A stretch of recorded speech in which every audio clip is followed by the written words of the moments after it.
Come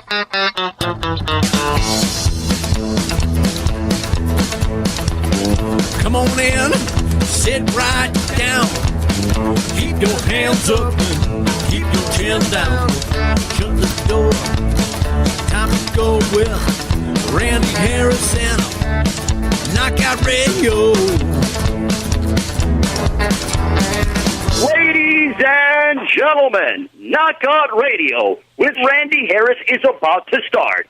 So get ready for the best MMA talk, games, interviews, prizes, and surprises anywhere.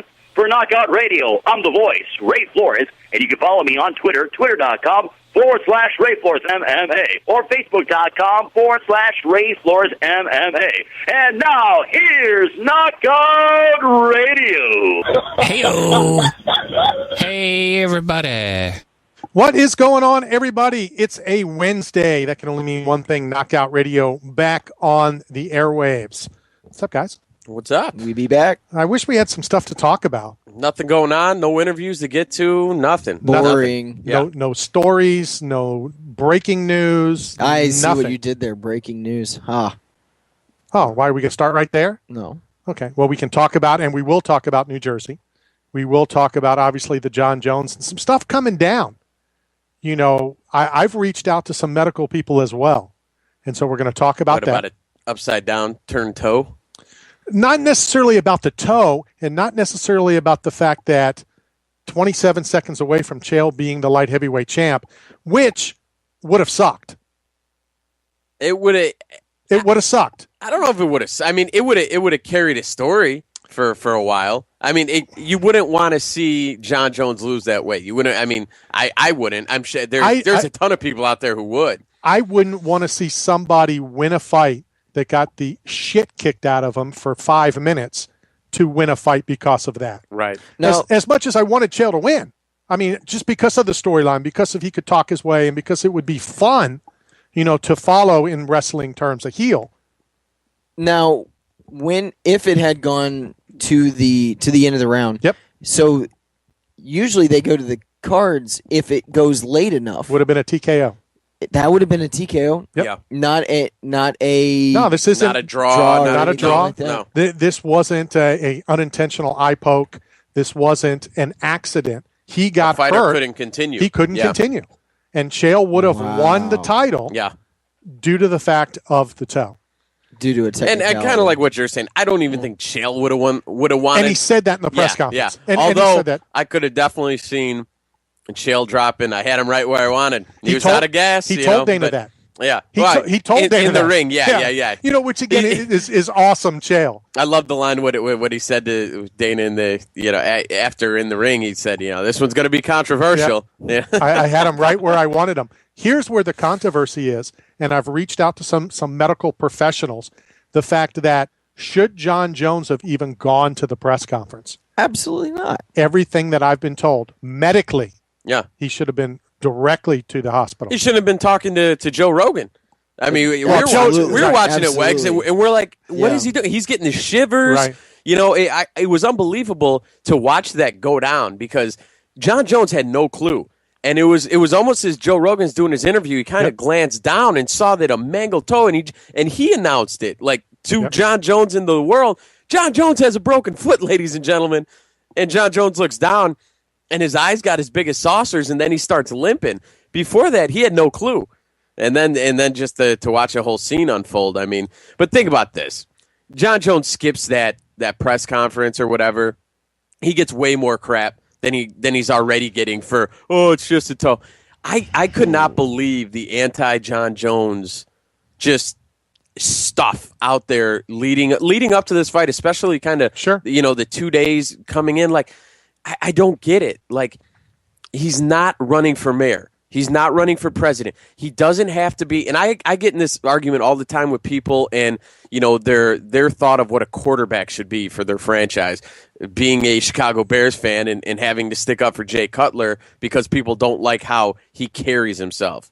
Like, can he throw the ball? Right. Can he, I mean, those are the things, I feel like John Jones gets, like, people are just waiting for him to screw up. It's like, he's a young guy, the youngest champion that they've had. He's on an unbelievable run. Like, why can't you sit back? He's going to make mistakes along the way, but appreciate what he does once he steps in the ring. He walked right into Chael's guard. Yep. Met him there. Yep.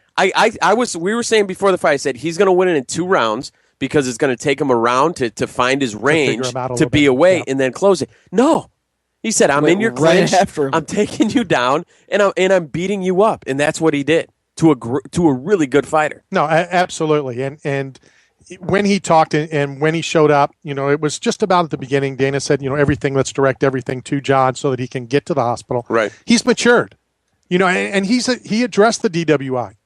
He said that I've matured, and I've moved on. He's maturing. He's maturing. You don't right. mature at 24, No, and I think that's where people get it screwed up. No, he's maturing. Oh, he made one mistake. Now he's getting married. He has a kid. Now he's matured. No, it's a process game. Right. It's a living document. He's making the right steps Sure. to maturing, which is good. Instead of some guys go backwards. And here's the thing that I'll throw out: who out there at any age can say they've never made a mistake at any age? Shit. So it's funny that people are using that for the reason that they don't like John Jones. And we're going to always bring up some football analogies. Yeah. I got in a little discussion earlier today here locally. We're based in the Tampa Bay area. It was announced the next Ring of Honor in the Tampa Bay area is number 99 Warren Sapp. And I was arguing with some huge Buccaneer fans who believed other people deserved it before because they were better guys outside the field. Yeah. And I kept saying the same thing as the John Jones. I don't care what Warren Sapp did outside the field. I only care what he did on the field. Yeah, and if he did something outside, all the better. Not to discount the guys who did stuff outside the field. Yeah. But you're right. You don't know him because of anything like football. Right. That's the basis. Like, that's what he gets his paycheck. If he decides to do that other stuff, hey, great. Whatever. That's cherry on top. But yeah, it's not. It's for the field. So a lot to talk about. I want to address, obviously, Newark. A lot of things have broken today. I want to clarify from the research. Guys, don't have a heart attack. That I did do. Bullshit. I did do a little bit of research. We're going to talk about the Czech Congo thing here real quick.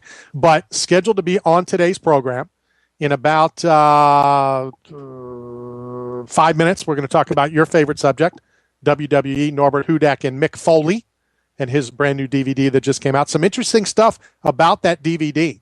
And I know that you're going to enjoy watching it when we get it in. 6:30, your CEO, founder, head everything of Bellator MMA, Bjorn Rebney, to come on and talk about what they announced today. Yeah. Their next card, which is right around the corner. It's in Oklahoma, I think. And one of those fighters scheduled to be on later in the program, Seth Petrozelli, who will be taking on King Mo. Yeah. And I like that they didn't just give King Mo anybody. They gave King Mo a fairly decent name. I'm not saying the greatest fighter in the world. Did you expect them to give him a tomato? Hey, can I be honest? Yeah. I kind of feel like at this point that's what Seth is. I really do. I feel like Seth is a name. He's more of a name than I feel like he is a threat. Oh, I'll agree with you there. So they're giving him a name. I do feel like this is an alley-oop for King Mo. But, they have Seth under contract. They're in the same weight. Hey, this wouldn't be the first upset Seth pulled off, right? No. And that's what I like, and they'll use that. Absolutely, and they should. So Bjorn Rebney will be on about 6:30. 6:45, 6:50, we are going to be speaking to, as I'm looking up and down the list, Javon Hay to talk a little bit about his app as it's getting ready to launch. 7:05, again, somebody you may or may not have heard of, Tito Ortiz, coming on the program. We're going to find out, does he really mean? Is that why you were running around in circles when I came in here today? I figured that's what you were going to say. There it is. Yeah, I figured that's what you were going to say. I never saw you do jumping jacks before. Yeah, he's all I did go for He's got a couple candles lit in here. He's making it real romantic. Tito's calling in. I did go do a mile run this morning, and it had nothing to do with, obviously, Tito coming on, and I guess he's talking about coming out of retirement. And so we'll talk to him about that.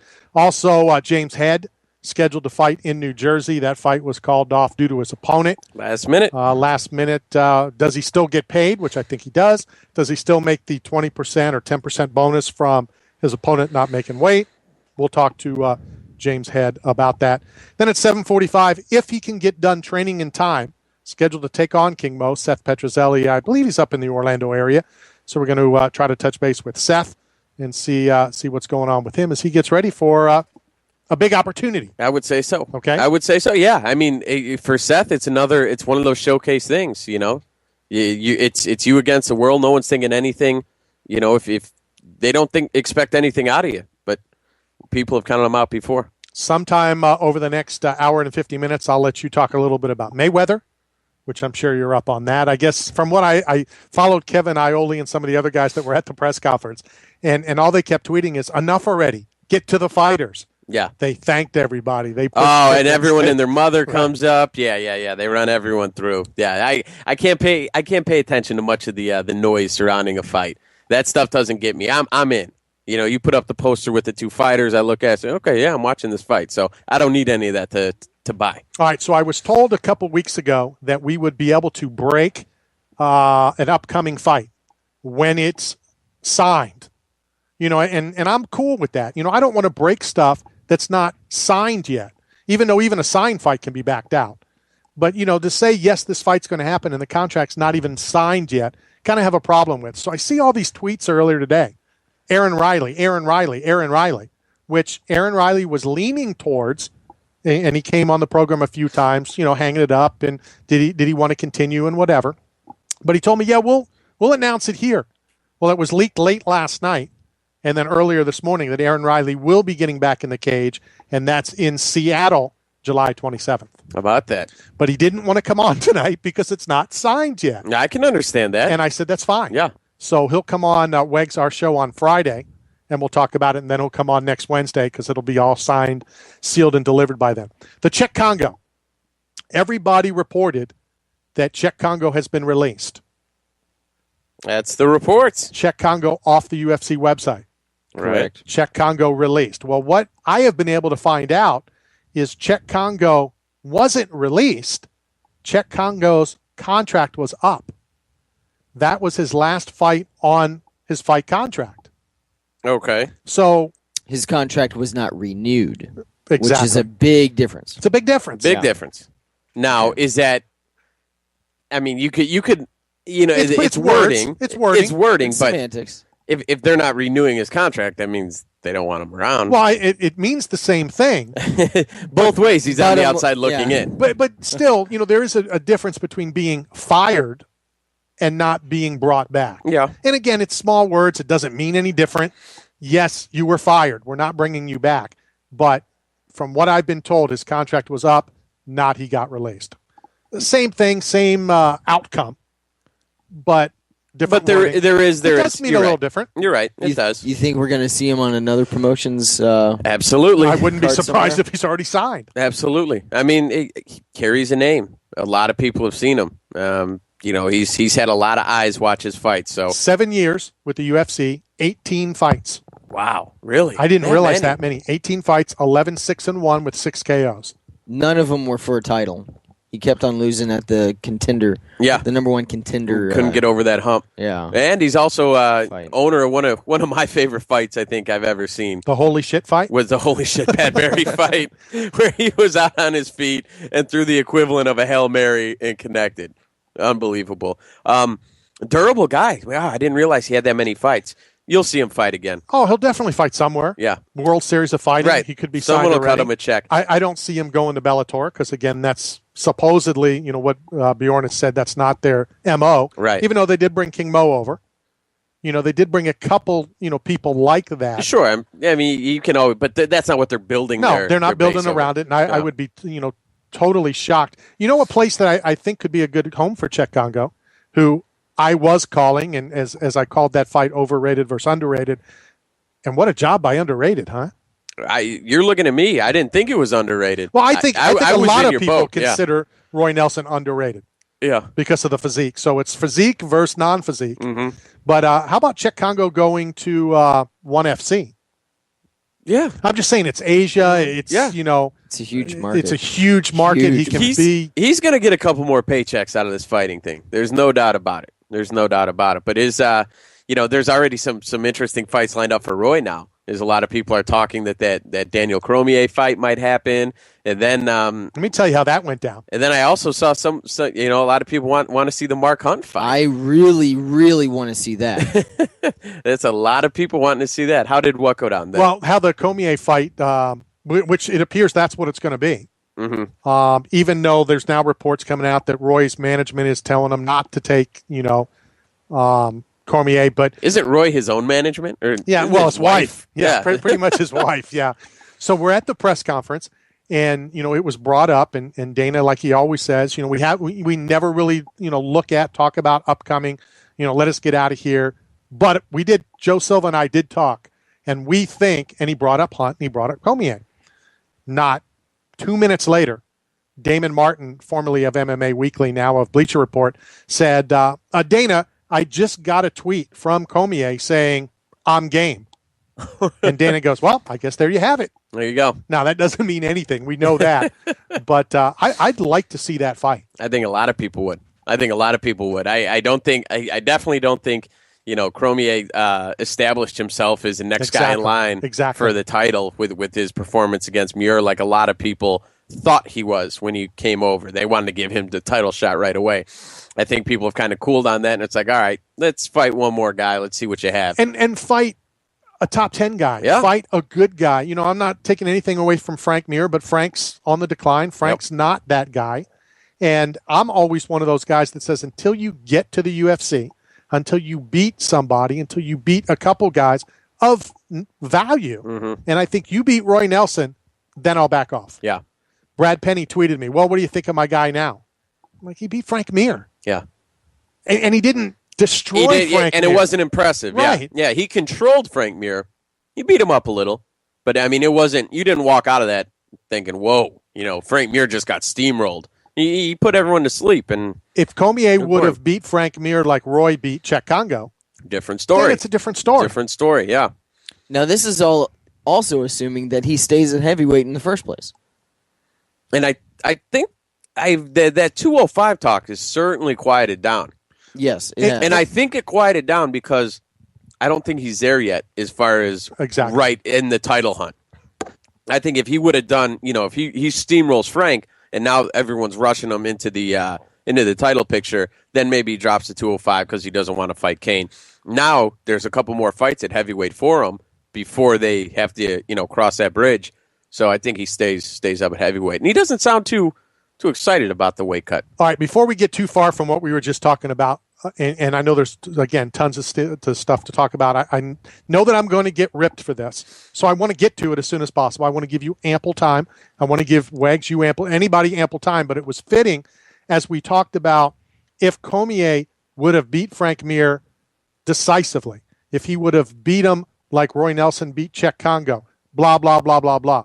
With that said, and I told you, Derek, before the fight, depending on how and if John Jones beats Chael Sonnen, I'm a little upset that I'm not the only one. I wanted to be the only one. I did my rankings, and I did move John Jones up to the number one pound-for-pound fighter. Okay. Because of the way that he beat Chael. That was the wave building. I know you wanted to be the first to do that, but I think a lot of people about Wednesday, previous to that fight, there was a lot of steam building towards that. And I think it's one of those fresh in the mind type deals. It's true, but I was looking at it, and I know that people, even emailed me earlier and said he beat Chael Sonnen. It's not like he beat Brock Lesnar. He beat a guy coming up. His last two fights, and I know John Jones is upset about this, some people saying something to the effect of quality of opponents. Don't give me that his last two fighters, were not light heavy.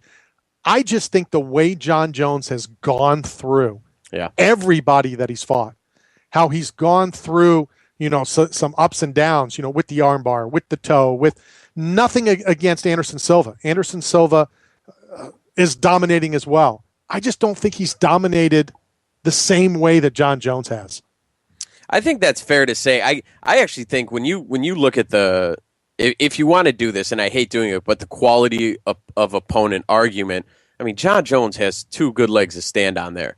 I mean, he's fought ex-champions. He's fought, just everyone. Where you look at some of the names Anderson Silva beat, And in hindsight, you're like, Stephen Bonner, Forrest Griffin. Yeah, I mean, but how do you take that? How do you put that against either guy? Like, all they're doing is fighting who's lined up, right? And they're running through them, and they're doing exactly what they're supposed to do.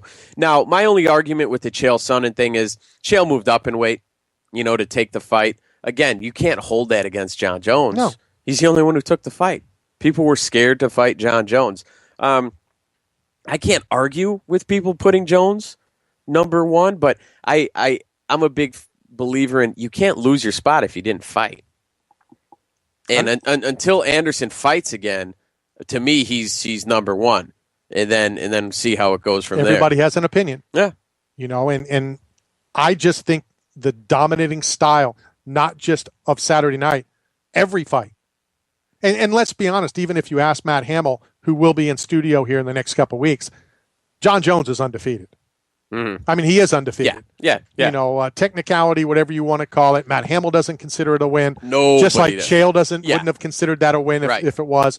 I'm comfortable with it. Now, I also need to say that somehow the computer screwed up when I did my picks, because I didn't do user error, pal. User error. I did not move people. I did not move people around like it shows I did. It just magically did that. It just magically delicious. Harris? How about that? It moved Josh Thompson down 5, and he didn't even fight. User error. What did you do? I have no idea what I did. What was the talk? I have no idea. What was the talk afterwards, in the press room amongst you jokers who were there to cover it, about Jones's performance? Dominating. Yeah. Everybody was, I don't want to say in awe, but he beat Chael at Chael's game. Mm-hmm. And I'm always the big guy that says, don't beat your opponent at his game, beat him at your game. Yeah. Don't go to his level. It's a risky move. It's very risky. Yeah. And John Jones never batted an eye. And Chael made a very telling statement at the press conference. He said, I've never been taken down 3 times in my career. I got taken 3 times in the first round. Right. Yeah. John Jones demolished Chael Sonnen. I don't think a lot of people I talked to were like, "Oh, it was kind of a boring fight, and it was kind of an early stoppage." And I'm just like, I'm not going to argue that.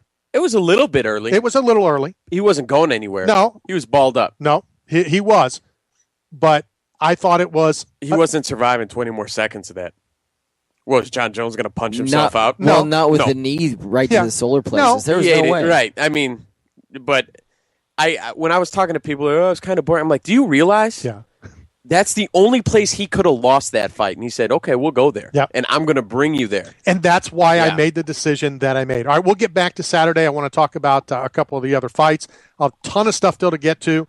Bjorn due in here momentarily, but one of your favorite subjects, WWE, a little wrestling talk. Yeah. I do enjoy that. On the phone, as he does almost every Wednesday night, Norbert Hudak. Norbert, how are you? I'm great. How are you doing? Little excited to talk about this, and I know we were going to try to wait and get Mick all at the same time. He's pushed his appearance back a couple months, so I didn't want to wait because this DVD about Mick Foley just came out, and it's really, 4 DVDs in one, because you have Mick Foley, you have Mankind, I'm sure you have Sacco, and then wasn't there what was this Dude other? Love. Cactus Jack. Come on, get on this stuff, Randy. So this is many DVDs all in one. That's right. And I got to tell you, man, the limited edition Blu-ray with the on-pack Mr. Sacco is probably my favorite WWE DVD this year so far. And it's still available, but it is a limited edition, so that's the one that people should really consider going out and getting. You can get it at Amazon, Walmart, everywhere. But it's a lot of fun. I came home and I introduced my kids to Mr. Sacco. Now, you've obviously been around the WWE, WWF, WCW, NWA. You've been around the wrestling game. Can you ever remember a character, a person that went from, that played 3 different roles, really 4? I mean, he just turned into regular Mick Foley, and he went from, hardcore legend, demented, crazy guy to this dude love character, and then into like this lovable version of Mankind. Do you ever remember a character in wrestling going through all those twists and turns with their character? I can't think of one that's been able to do it that well in so many ways. I mean, the guy is so creative and so talented, and each of these characters was great. And that's what makes him really fun and interesting. And this is the first comprehensive documentary that takes you through all of that, which is why it's a lot of fun. And, yeah, I agree with you. Norbert, let's talk quickly about some of the matches that are in the DVD. And I hate to start at the top. Normally you start at 5 and work your way up, but I want to start at the top. And probably what Mick Foley is most known for, the Hell in the Cell match with The Undertaker, and it's on this DVD from, I can't believe that was in 98. I can still remember where I was when I was watching that. Yeah, and, this has got some of the great matches, and, what WWE tries to do is make sure that they're not replicating matches that have been on other DVDs. So some of his matches have been on other DVDs, but this one's got that amazing match, and what's really cool about it is that match, as well as some of the other matches that are on here, have some alternate commentary with Mick Foley and Joey Styles kind of doing some alternate commentary for you. So it gives you a whole new perspective on that match. And if you really want to have a lot of fun, guys, seriously, on this DVD, how about Mick Foley as Mankind takes on the young Rocky, or the young Rock. Yep. Then a year or two later, Dude Love takes on the young Rock. So in different characters. To me, that's cool to see the same guy, but in different characters on the same DVD. Yeah, and with 2 full discs of matches, it really gives you an opportunity to kind of see each of these guys over time and each of these characters in the ring and how he progresses as a true entertainer. We've got the documentary over 2 hours long, 2 hours and 14 minutes. Then you have 4 hours of bonus matches. The DVD has over 2 hours of the Blu-ray exclusive. Yeah, I'll be clearing out a weekend. This is definitely the DVD. This is definitely awesome. You just get the Blu-ray, you get your Mr. Sacco, and you just book some time in front of the TV. That's what I need, Mr. Sacco, to play with my little puppy, and then I can have my own little match with the puppy. When does it officially come out, Norbert? It just came out, so it is fresh and available, and you can get it in the new release aisles, like at Walmart and Best Buy, and you can go to Amazon and order it as well. And of course, we'll have 9 copies to give away, since I have a feeling I'm losing the 10th copy that'll be walking out the front door. If that one gets legs, we can't help it. We know where that's going. And I've been asking every week, when's the WrestleMania come out? It is coming out in less than 2 weeks now, May 14th, so it's right around the corner. So we know we'll be talking about that very soon. And, of course, we may even throw some Raider talk out pretty soon to you as well. Norbert, as always, thanks a lot. All right, thank you. Norbert Hudak, everybody. A little WWE action. And hell yeah. We have a year. What's that? I forgot. It's time. My 360 view of the UFC. The upcoming autobiography from Bruce Buffer. Bruce peels back the curtain for a look like no other into the life of one of the most famous voices in combat sports history. It's time. My 360 view of the UFC. If you're hearing these words, chances are that you, like me, are a fan of the great sport we call mixed martial arts. I'm that guy you see at every UFC match, roaring into the microphone. Yeah, I might not be the most subtle or refined announcer in the business, but I hope I communicate my passion for the sport in a way no other announcer does. Pre-order your copy today at Amazon.com or BufferZone.net. Available May 14th. BufferZone.com. That was just for you. BufferZone.com. Did that just happen? We got some more surprises with Bruce Buffer that I'm holding out because I know how much Derek's going to look forward to. Oh, my God. Can we run that again? If someone's back in the mothership, I want to hear that again. Well, yeah, it's time. My 360 view of the UFC. The upcoming autobiography from Bruce Buffer. Bruce peels back the curtain for a look like no other into the life of one of the most famous voices in combat sports history. It's time. My 360 view of the UFC. If you're hearing these words, chances are that you, like me, are a fan of the great sport we call mixed martial arts. I'm that guy you see at every UFC match, roaring into the microphone. You can let it. Yeah, let it run. I might not be the most subtle or refined announcer in the business, but I hope I communicate my passion for the sport in a way no other announcer does. Pre-order your copy today at Amazon.com or BufferZone.net. Available May 14th. Thank you, Frank. Holy cow. Bruce will be on the program here coming up shortly. Is he really? He is coming on. Am I going to have to behave? Yeah, you are. Yes, you. I'm going to have to go take a leak during that interview. I am so glad we're recording all this. Yeah, I know. And Bruce will hear everything that Derek's saying, and that way the two of you can have a nice little conversation. Listen. You stand by what you say. I stand by what I say, and I can communicate. I feel like I can communicate it well without coming off like a real, jag in the bag. I just want to hear you say Jim Miller. Yeah. Just less of the showmanship and announce who won the fight correctly. How that about was it? awesome. Did That they was awesome. show on TV Jim Miller's face? No. I was staring right at him. Yeah. And when they made the announcement, he looked at him like, what the hell are you talking about? He didn't know who won. I don't think they came up and whispered, hey, you lost. But he looked like, you got to be kidding me. He got finished. Yeah. No, I mean, that was fun. He's the worst. What was the one? There was another one that one of the judges scored at 29-28, and it was a easy 3-round demolish job. And in the back, and I'll look it up because I have the notes there somewhere, he said, I don't know what that judge was watching. Who said that? The guy who got the 1 round. And again, I got to pull the notes up. I thought you meant Buffer said that. No. He's like, I didn't win a single round. I mean, for a judge to rule that one 29-28, you gots to be kidding me. I have to look back through my old tweet history when Buffer got all pissy at me. Oh, yeah. I Calling him remember a douche. But again, I'm not going to announce it because it's not done yet, but I got some stuff in the works that you're going to love. Listen, or hate. I'll have to take the high road out of respect for his time for coming on your show, and I don't want to step all over your toes. But good God, man, he's the worst. We do have some, even though they're not in hand yet, only because it's Norbert Hudak. Typically, I don't like to give away anything until it's in my hands because we've had issues in the past, and then they don't show up and blah. And then you keep them, and it's a whole thing. Yeah, that's what I do. If they're a lot cooler than you expected. That's what I do. I hang them on the wall. Stack them in the back. I hang it on the wall. Uh-huh. I feel very comfortable. We can give away the Mick Foley DVDs. Send out some tweets, and we'll pick some winners. Oh, yeah. So easy enough. -1 that's going to go out the front door. Yeah, shit happens. Or back door. What are you going to do? Momentarily, Bjorn scheduled to be on. Babalu on the same card. The War Machine. Mm-hmm.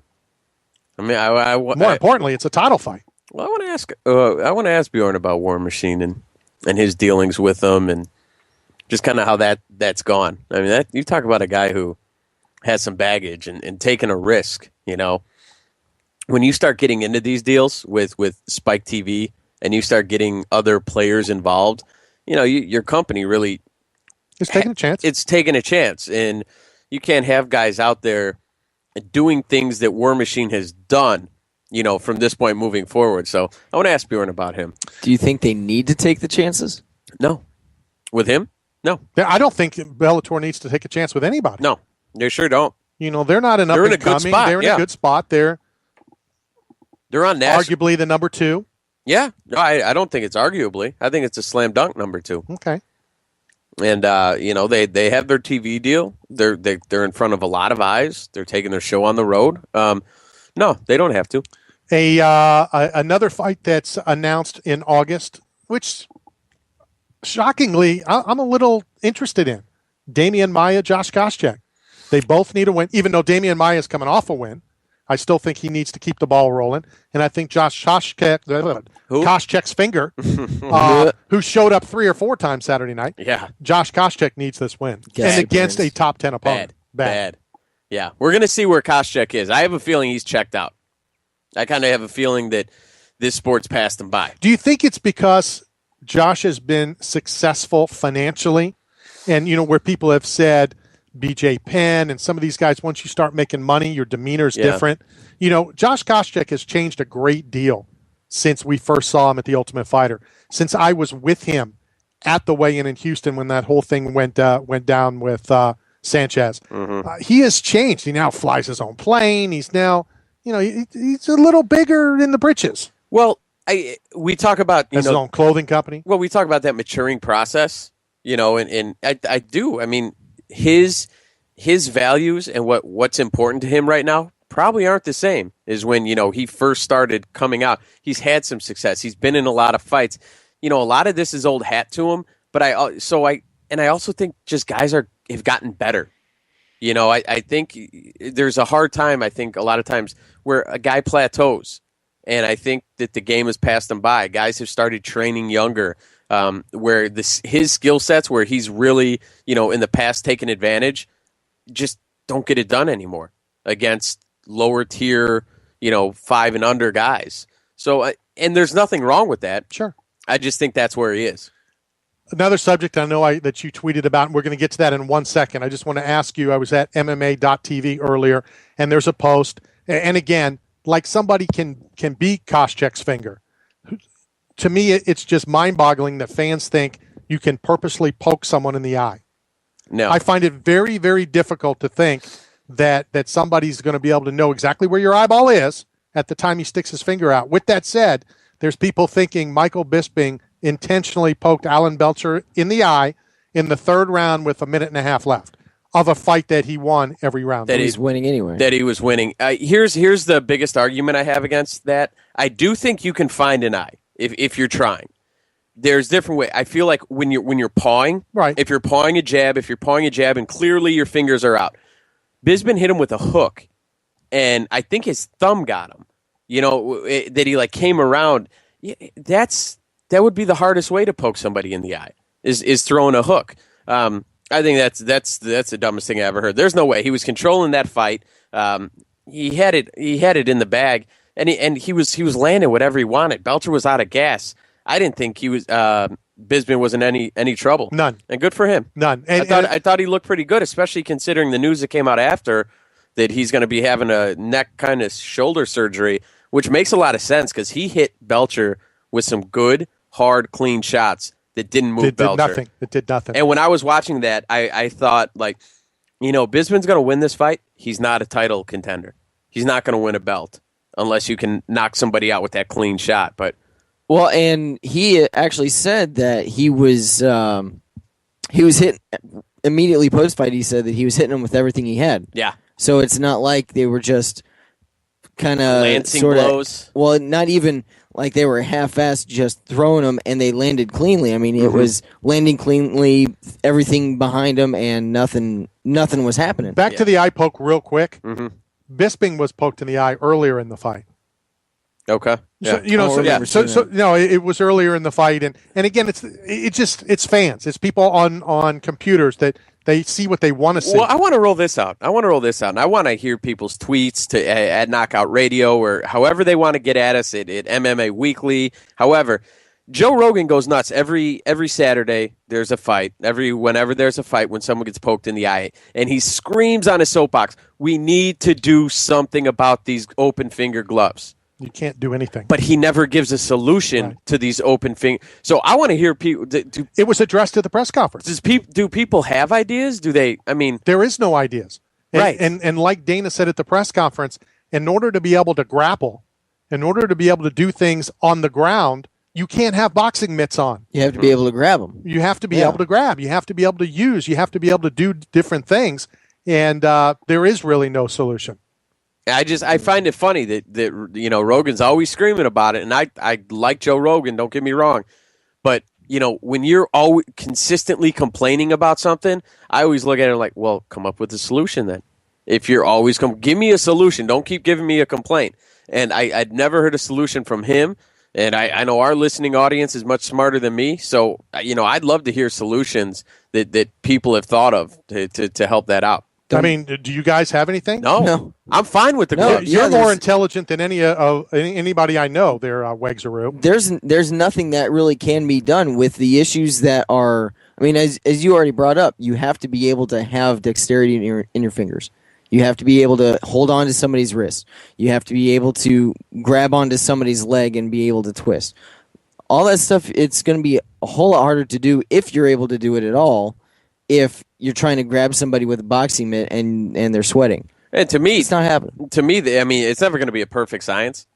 And, No. I mean, even boxers get thumbed in the eye. Like, you're going to have these things. I feel like for as many fights as they put on, and is how I would say infrequently it happens, it's just one of those things you have to chalk up. All right, I saw that you responded to some knucklehead that was tweeting or wrote an article or wrote a story or something about a fan that was able to buy a $500 and something ticket for $50. Yeah. Darren Ravel. I guess he's with ESPN again now, but he's a big numbers guru guy. Came out and he has a ton of followers, and again he's with the mothership. He took that one thing about a $500 ticket, where someone bought it for $50 or whatever, and tweeted out the UFC has really seemed to lose a lot of its steam. I'm paraphrasing, which really sparked off a whole whole shitstorm of people coming back. I know the guy we've had on, our man Longhorn. He did a big write up on the numbers for this year for the UFC.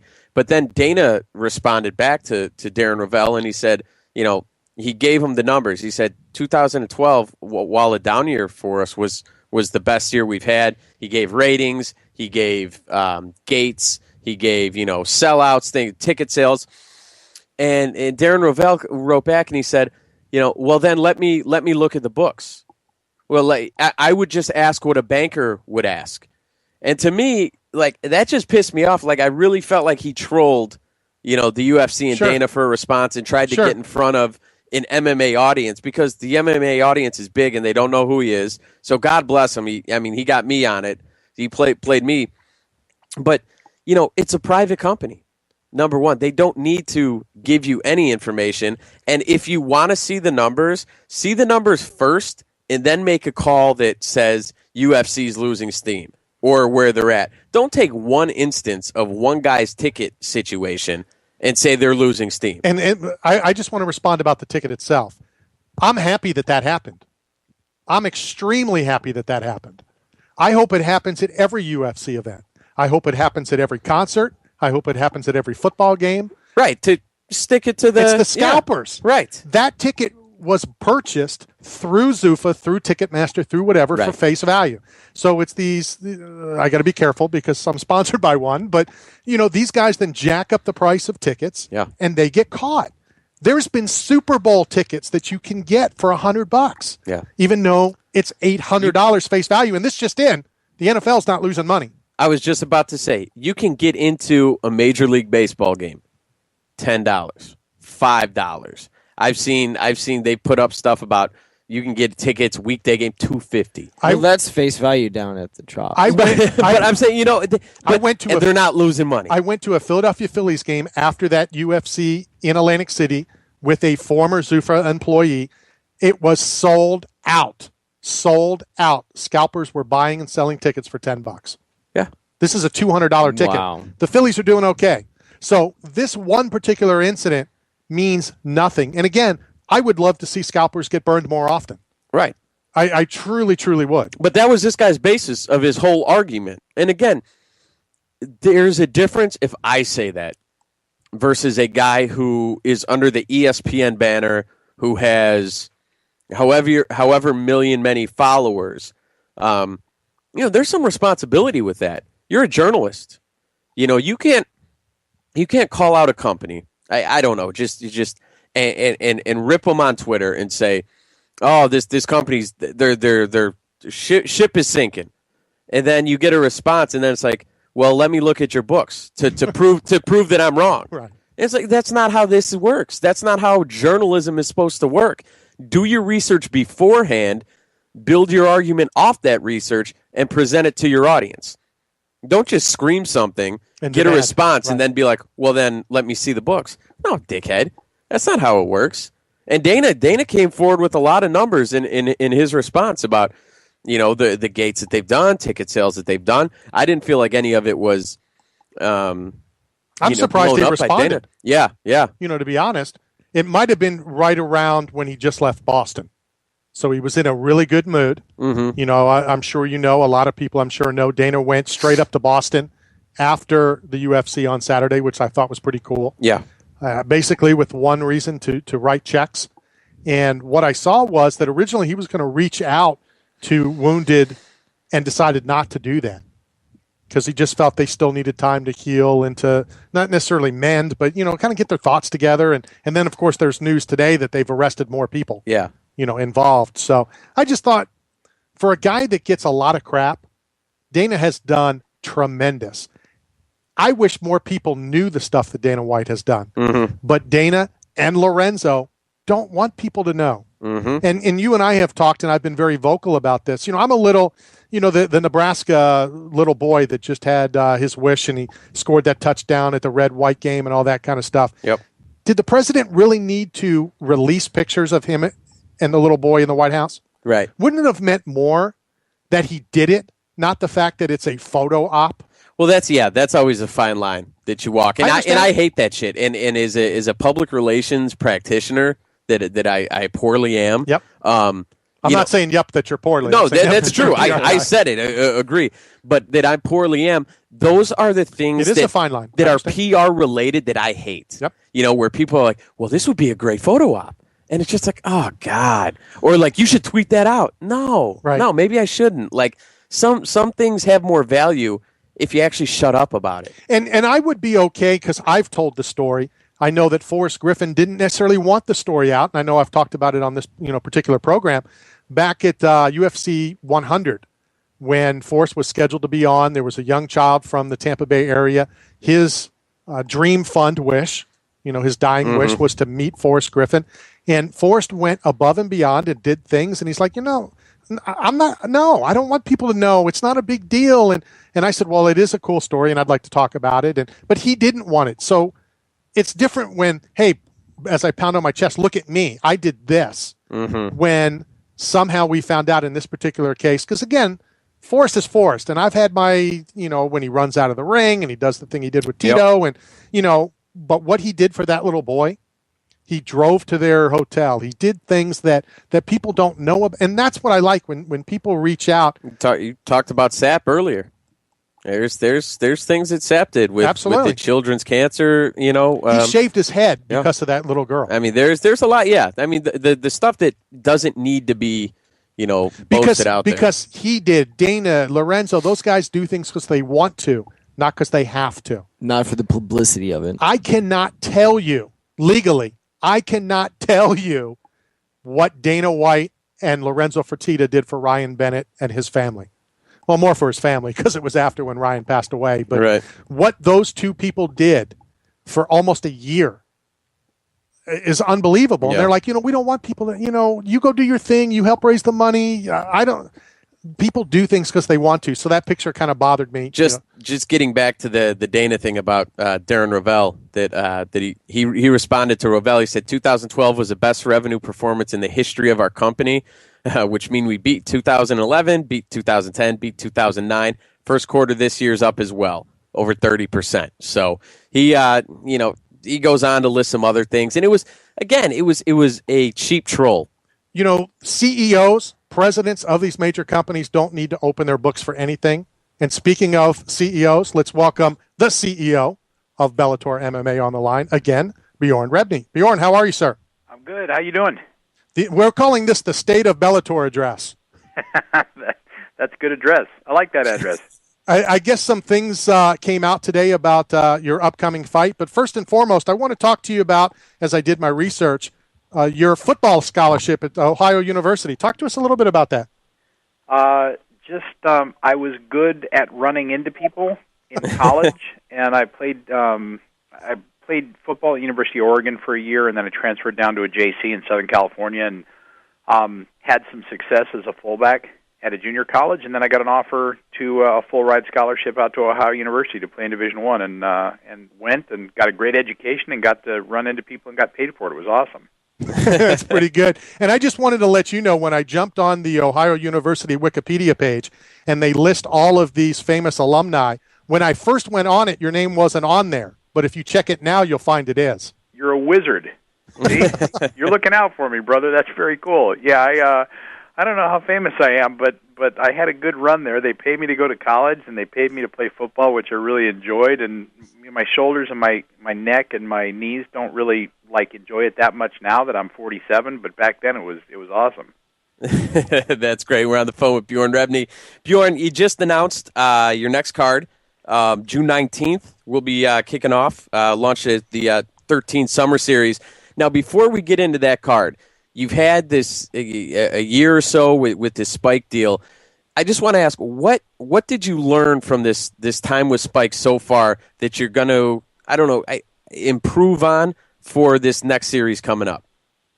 Wow, so many things. I mean, it would be like if we had an hour and a half, I probably couldn't go through all the things I learned. It's a constant evolutionary process when you're talking about TV and you're talking about live sports on TV. And I'm blessed. I've got these partners at Spike who know the space. They love our sport. They watch MMA. They track MMA. Like, they know the undercard guys on the Spike.com fights. They know who's a prospect, who's on the last leg of their career. I mean, they know it. They live it. They're like the guys online that understand MMA and are right in the middle of the hunt. So I've learned a ton of stuff. I mean, everything from just the evolution of our graphics packages to better stories behind the fighters to new techniques in terms of camera work and technology, our Bellator app. I mean, there's so many pieces that have evolved now that I've got this type of a team to work with. You know, it's a great group of folks who really understand it, you know? Now, you're talking about, interesting stories and things like that. You have a guy, John War Machine, the War Machine, fighting on your next card here.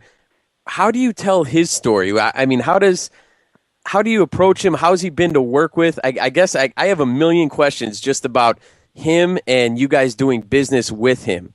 Yeah, I mean, you approach it like, it's funny, I've gotten this question a few times about John, is the truth, the whole truth, and nothing but the truth. You don't try to hide it, because those of us who live in the space, we know John's story, and it is a crazy, story that's got a lot of pluses and a lot of minuses to it. There's jail time.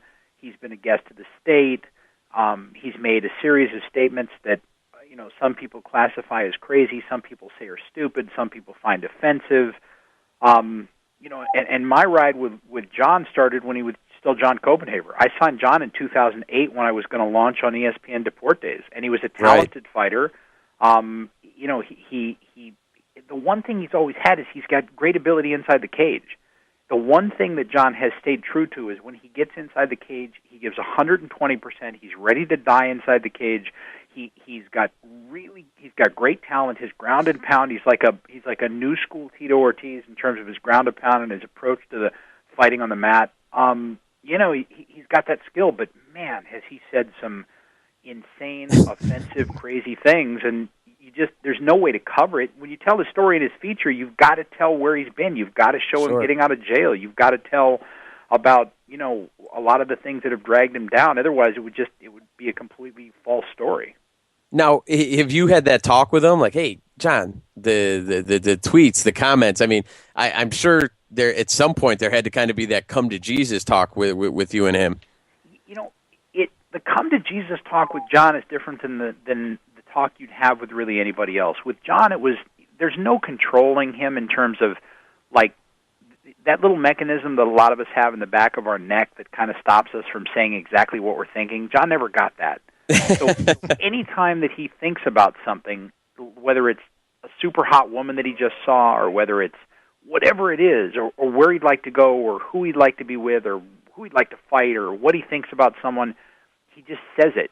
And it's not an act. It's not like John created this character and he thought, well, I can market myself effectively through this character. That's just who the dude is. So I said to him from the very beginning, I was like, look, say what you want to say, express your opinion, but where you've got to break it off and where you've got to stop it is where you just blanketly are offending a group. You can't make homophobic slurs. You can't speak derogatorily about specific groups of people. Those are the things that you just can't do, and there's no excuse for that, and there's no acceptance for that. But if you want to talk about your sex life and you want to talk about who you want to beat up or what you intend to do with someone, or if you think somebody's an idiot, go for it. That's your opinion.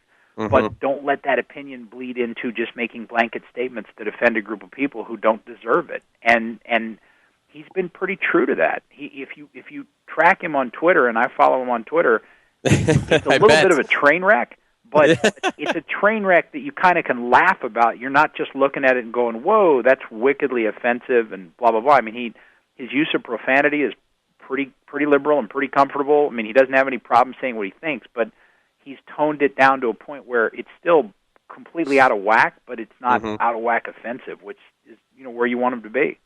Now, I'm working kind of backwards through this card as we're talking, because, like you said, I could have an hour and a half conversation with you just about dealing with him and the different things that come up. But you have some great fights on this card. I mean, King Mo's back at it, and he's fighting a guy who is no stranger to be putting that underdog role against kind of a showcase legendary opponent. person. Yeah. Seth Petrozelli. How did that fight come about, and how'd you draw that one up?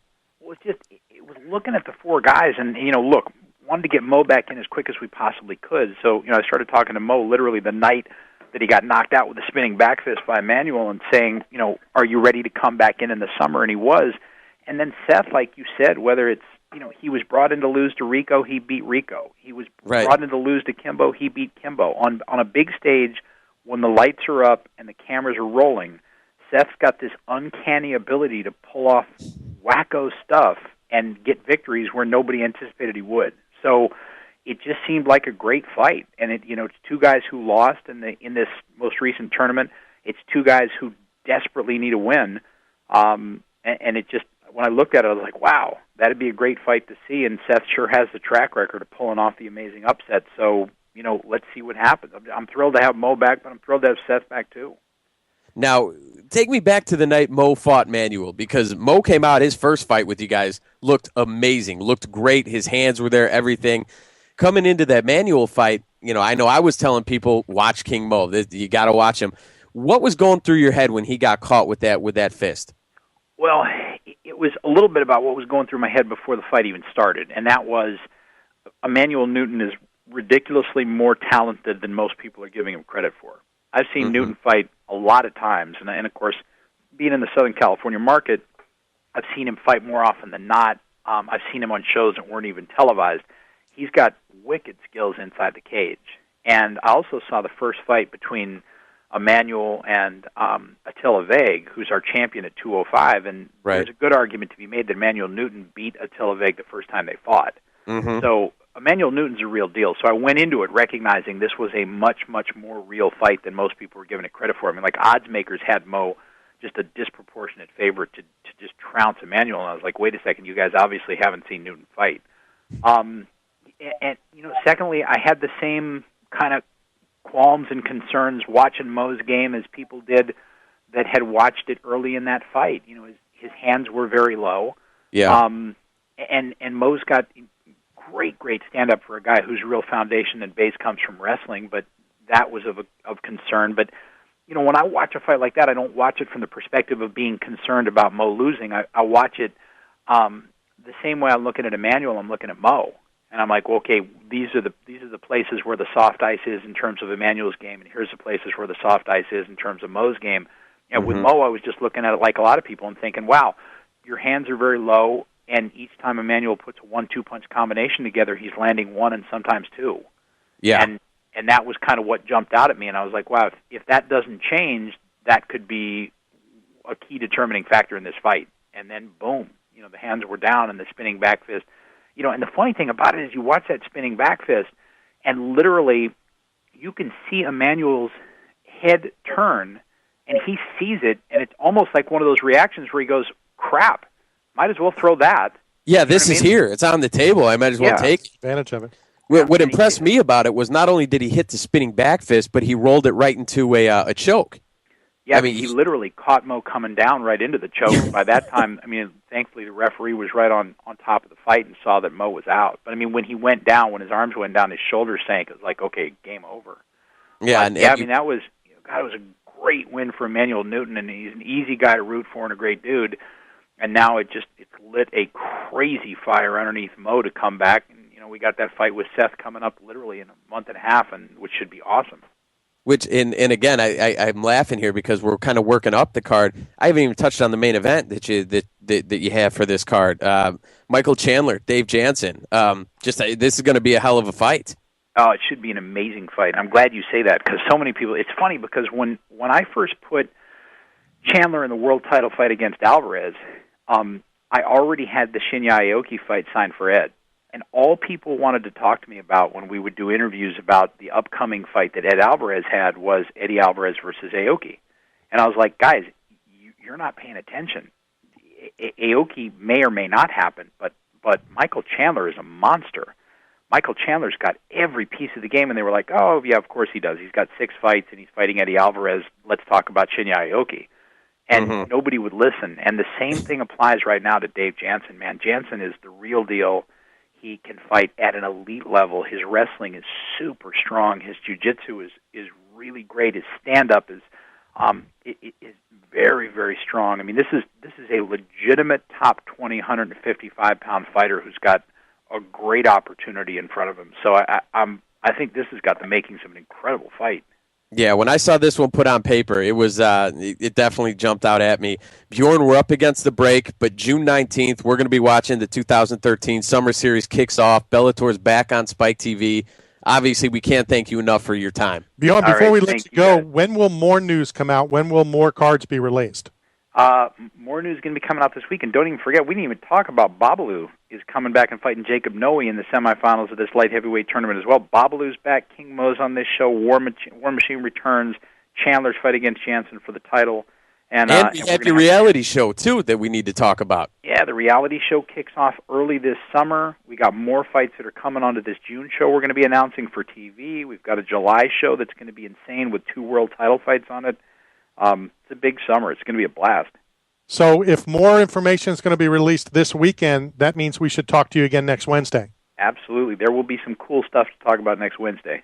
Well, there we have it. We'll have Bjorn back on next Wednesday. It, Bjorn. Bjorn, thank you very much, and we'll talk to you in 7 days. You got it, guys. Bye-bye. That is the CEO of Bellator, breaking some news, and more is going to be released this weekend, and we'll talk to Bjorn more next week when we have more time. We're going to hit a quick break. Some Hall of Famer due up next. Yeah, I'd never heard of him. We'll be right back.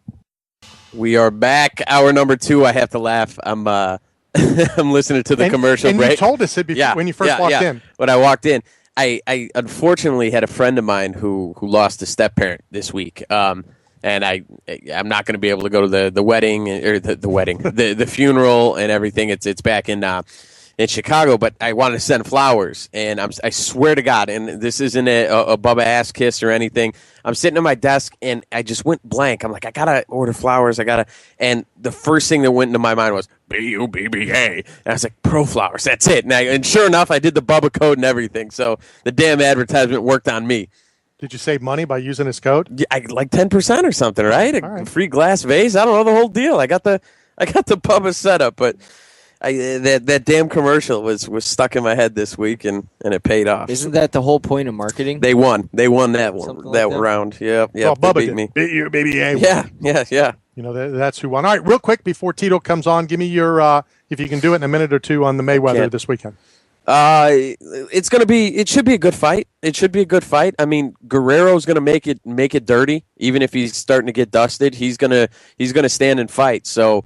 And Mayweather got hit more times than he ever did in his last fight against Cotto, and I'm a big believer that's reflexes slowing down. That's him getting a little older, trying his old tricks that might not be a split second as fast. And in this game, it's a big difference. I think he wins a decision, but I think it's going to be an entertaining fight. How about the undercard? Undercard, so. Undercard should just be okay. I'd tell you what, last Saturday was unbelievable, though. You had the UFC. You had a fight on Showtime, Zab Judah, Danny Garcia. You had a live fight from Buenos Aires. Sergio Martinez fought a great fight. I think they had something like 60,000, something crazy in a soccer stadium in Argentina for a fight. I went home after the UFC, jacked up my DVR, and watched 40 rounds of boxing. It was awesome. So at the press conference on Saturday, Chael kind of saying, if I can't fight for a title, this may be the end. Then he said, what am I going to do? This dude, and a lot of people dislike Chael Sonnen. Chael is one of the smartest guys around because what does he say? What am I going to do? Fight Vanderlei Silva? That's exactly what he's going to do. Exactly what he's going to do. You talking about marketing. You talked about the Bubba Plant Flowers. that seed. That's what he did. You got to do it right then. That happened Saturday. We're on Wednesday, and I think that fight's almost official. They're already going. He's already up to his Twitter tricks. Well, and so is Vanderlei. Yeah. Vanderlei's a big Twitter guy as well. Yeah. But guess what? He's not winning that verbal battle. Well, no. Not even close. No. You know what'll be interesting in this particular fight? When Chael fought Brian Stan, if you remember, he's like, what am I going to do? Call out Brian Stan? I can't. I'm going to lose. Right. Well, a lot of people like Chael Sonnen. A lot of people like the guy a great deal because of his talk, because of this, because of that. I'm not sure I know another fighter that is more loved than Vanderlei Silva. And so this should be interesting. Two guys that are well-loved, two guys that have a lot of fans. as it goes back and forth. It's going to be your old school versus new school type fans going head to head. Because which one's the new school? Well, it's going to be more new school is the Chael fans because he talks shit, because he will be disrespectful, and then you'll have the diehard people who really feel like the respect's part of the game. Those are going to be your Vandalay, fans. So, it should be interesting. So we'll talk about that, for quite some time. But let's welcome back to the program the guest that has been on Knockout Radio and talking sports more than any MMA fighter. That would be your Hall of Famer, Tito Ortiz. Tito, what's going on? Good, Randy. How are you, man? I was going to ask, how's retirement and are you enjoying it? But I'm starting to hear words that word might not be used anymore. No, retirement. I think it's just turned a different chapter of my life, and doing business now and being a full-time father, and it's very wearing. Instead of wearing on the body, it's wearing on the mind, which is good. I'm learning great stuff, and in business stuff, and fatherhood, of course, and it's been very blissful. All right, so let me ask you direct, because there's been a lot of talk about, and I don't know if you really said it, which is one reason why I wanted you on. Do you want to come back? Are you interested in coming and fighting again and fighting Jon Jones? Right not this second. Of course, I get knee surgery on the 9th of May. I get ACL replacement on my right knee. I guess I tore it during the Forrest fight. So I got to take care of that before anything, and maybe my feelings kind of speak out as I always do through my whole career. And sure. I don't want to see him, take my record, but at the same time, if anybody did take it, Jon Jones would be the guy because I think he's really that good. So, I was just about to ask. I mean, your name came up a lot in that post-fight press conference, Tito, and talking about how quick he's been able to reach your record, a fight away from tying or a fight away from breaking. A fight away from breaking. When they're talking about that record and how quick he's done it, what are your feelings on that? Is it he is that good, or it's just the game is very different and there's more fights than when you were fighting? I think there's more fights now. I mean, they have, 2 a month? I mean, back when I fought, they had one every 4 months. And I would lucky to get on 2 cards a year. That's just because they spaced everything out. Now they have 2 fights a month. That's a slow month, Tito. Fight 3 or 4 times in a year. 4 times a year. Tito, 2 fights a month is a slow month now. Yeah, exactly. So, I mean, there's just, they're kind of flood the market with it. So people don't get to understand who are the champions, who are the fighters. And I think the fighters need to think outside the box of, making a brand of themselves by doing extra work. After when guys get done winning a world title, don't hear about them until the next time they fight. And I was always the guy to going out, going to Iraq, getting on a Celebrity Apprentice. I was always going outside of, because this is a business to me, and I understood that. Will you go back on Apprentice, as they're now doing these celebrities, bringing in the best of the best? Any interest in that? Not really, just because the work was just so damn hard. It was a lot of work. I guess if I was doing for St. Jude's Children's Hospital, I guess I would have to say yes. But it was just so much work, and, those guys get really shady. They start just talking about people's families. I mean, I'm that type of person. That's just not me. It ain't my motto. But you never know. I mean, for charity, maybe I just go in for, 8 weeks as I did the last time, and when they start getting really cutthroat about things, then, I'll get fired on purpose. Yeah, there you go. Let's talk about, obviously you're now managing and there's quite a few people, not just Cyborg, but, talk to us a little bit about how that's going and how your stable of fighters are increasing. It's just getting better and better, almost every month. Chris is getting ready for her world title fight.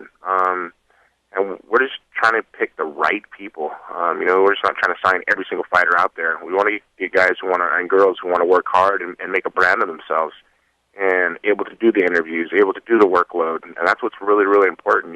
Chris actually be going to Canada for 4 days and just doing PR for her prior of her fight. And that's what we try to work on, is just trying to make a brand of themselves and make them understand that, a clothing company could be made about them, gyms, and make them as a brand, as a business. And Chris has already started that. In Brazil, she has a gym she just opened. And trying to do the same steps as I did through my career of other fighters and just make sure they don't think about just fighting. It's not just about fighting. It's about, being a good role model to a lot of people and a lot of kids who look up to fighters and, just think outside the box. And that's what it's truly about. Primetime 360, we try to make this happen. And I've done it so long over the last 15 years and so much with the UFC and with MMA in general. I know what to do, I know what not to do, and making sure my clients don't make the same mistakes that I did. So if you're being selective in who you are bringing in, is it you're reaching out to fighters, or are fighters still reaching out to you and then you're making the decision? Both. I'm trying to reach out to fighters, of course.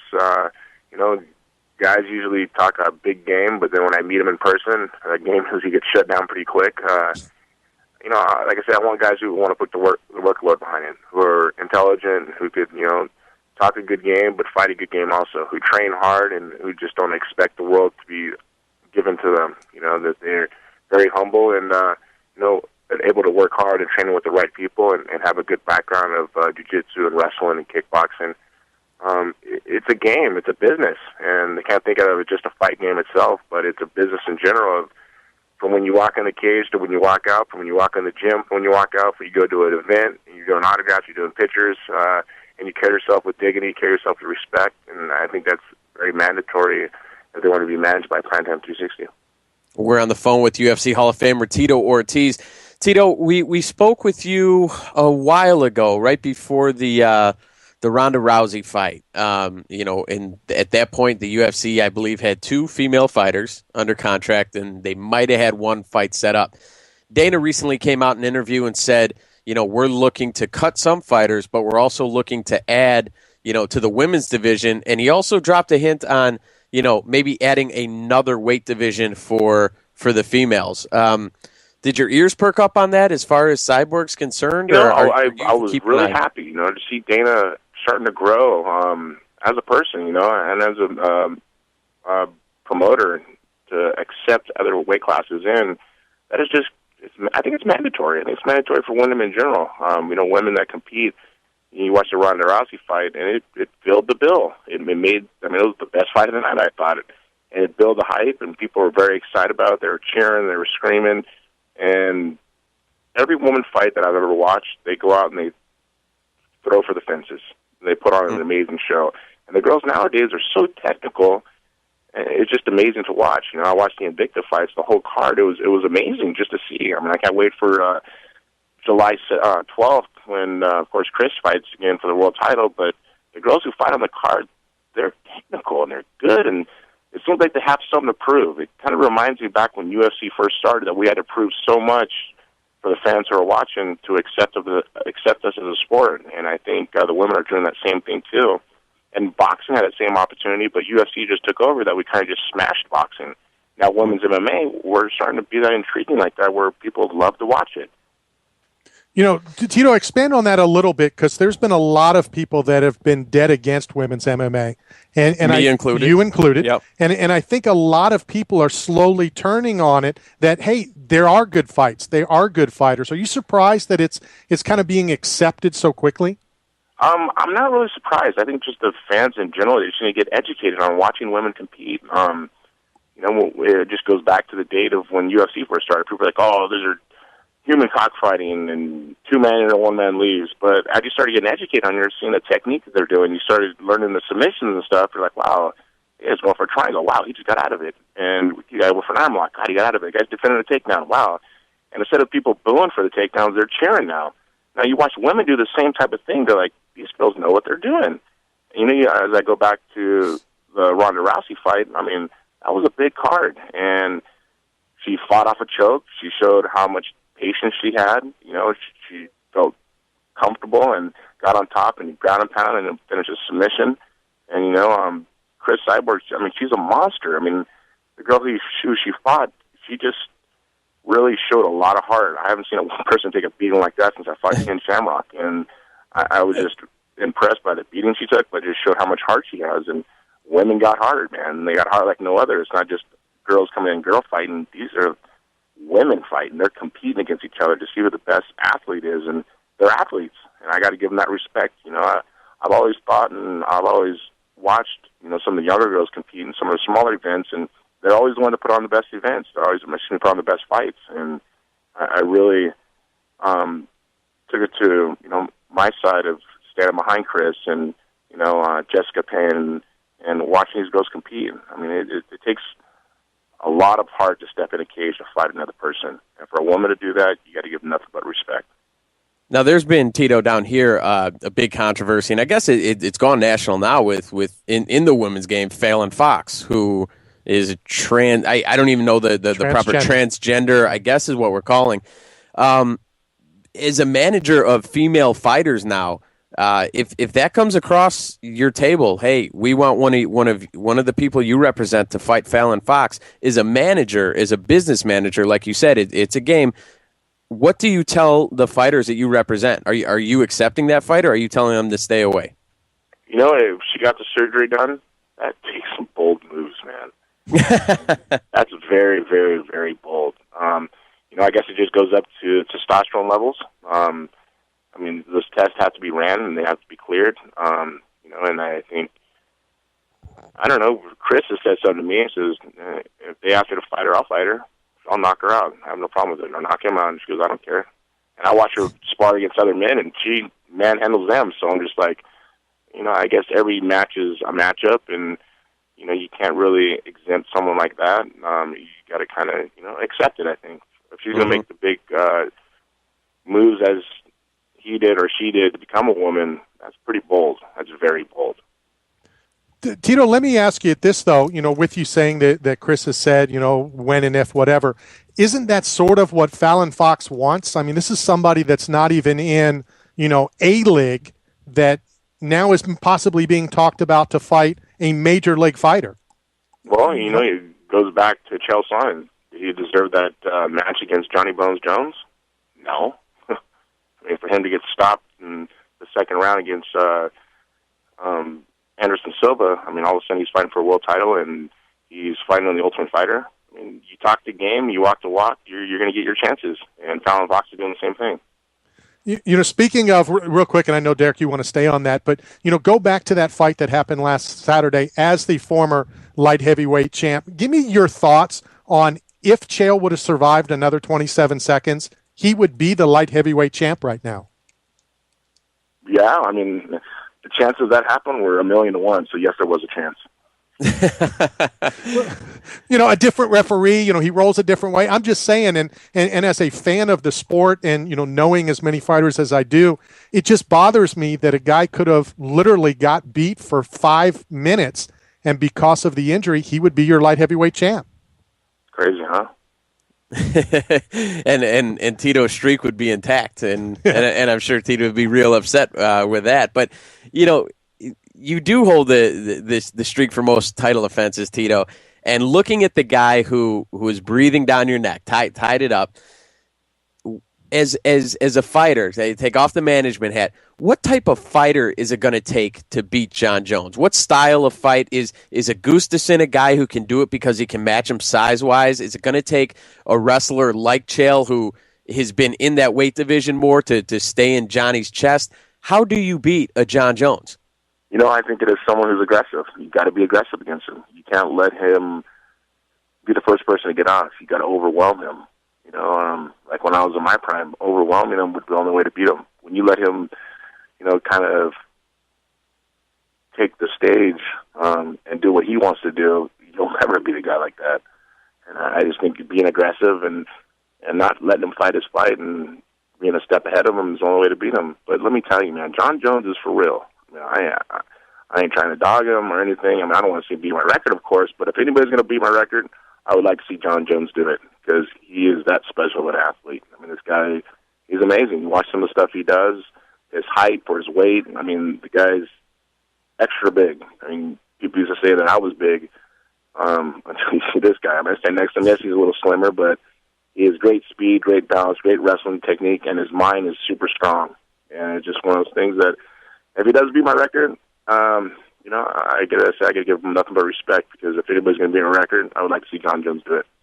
Tito, let me ask you this. You're going to give respect, but will you pick up the phone and give him a call as well? Of course. No, I like to say, man, I like Jon Jones. I have nothing against him. I would love to see him beat my record. It just shows how good he really is. I mean, I don't get much credit for the title defenses I had at the time it was. You know, people try to say, oh, he had an easy way to it. And not really. I always fought the guys who deserved the title shot. No one was ever given a title shot that didn't deserve it. You know, I remember fighting Matoshenko 3 weeks before the event because Vitor Belfort got injured, and Matoshenko was a world-class wrestler, and I dominated each and every round. Now, Randy said to pick up the phone and give him a call. Now, I'm a huge Chicago Bears fan, as our listeners know. In 1985, they were running the table and looking to go undefeated. On a Monday night game in Miami, Miami brought out the only undefeated team they ever had, all the old players, and had them on the sideline, had them around the game. Now, John Bones Jones' next fight, is Tito Ortiz showing up? Is he going to be at a press conference? Of course Is he I'm going to show up. I'm not going to miss that. I want to be sitting I want to ringside? watch in person. The guy's going to beat my record, you know. Okay. Of course, UFC don't invite me, but I think if I pick up the phone and I ask Dana, he has no problem giving me tickets. So I would love to be a part of something great of that event. You know, it's funny, Tito, that you mentioned that some people don't give you credit for winning the title. I talk to Tim Sylvia on a regular basis who says the same thing. This is a guy that won the heavyweight title twice, and it's the same thing. You can't, you can't dog people for what they did when they did it. And like we talked about earlier, when you came on, there's more fights now. You know, there's more opportunities now than back in the day. So it's definitely a different game. I mean, you look at it, how many world champions is there in the UFC, How many guys have had the title? I mean, I was the first light heavyweight world champion, the longest reigning. Until now, there's a tie, and John's will probably beat my record, but there's not even a handful.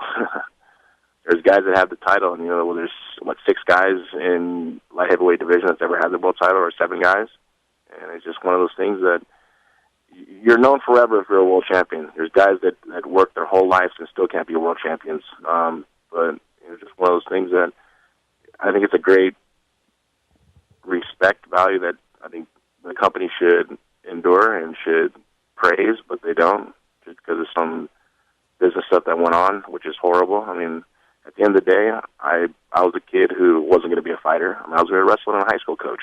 That was my deal. And after a year and a half of competition, I became the world champion. And I had nothing. I had zero. I didn't have parents. I didn't have money. I had zero. And look what I've achieved in my life. Now I have 3 boys to take care of, and they look up to their father as a legend. They look up to their father as one of the greatest UFC fighters in UFC history. And it's too bad that I get disrespected time and time again by the promotion that I've worked so hard to do, and so much money I've made for them, and just because of personal. Tito, do you ever against me? Do you think that'll change over time? I mean, time always. I hope so. I hope it does. I mean, it's already been a year, and I still get talked bad upon. And I don't know. I hope sometime or another. I've kind of just laid in the bed I made, and hopefully one day it will stop. Now, Tito, we never need an excuse to have you on, and we always, you call, we're picking up and having you on. But I now know why Randy made such a point to get you on the program today. And you can ask him, but I'll go ahead and do it. Tito just tweeted out on his Instagram that he that a new bed is getting set up in his extra bedroom. So I'll just ask for you, Randy. When can Randy come and stay and move into that guest bedroom? Since you put up, right? You pay some rent. You never know.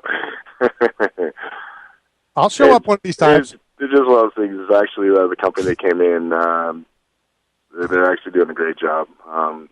They gave me a great prize. Now that my house is pretty much empty and I got to restart again, it's worth it. I'm happy now. I've gone through some things, and I just restarting a family. And single fatherhood is worth it, and I'm happy now. My kids are happy now. So it's just one of those things, man. I'm just staying strong and showing everyone out there that it's possible to raise 2 kids on your own. Don't kid yourself, Derek. When I show up at Tito's house, I will send you a picture of me being there. Oh, I'm not down. Yeah, well, hey, you better be ready to do some laundry.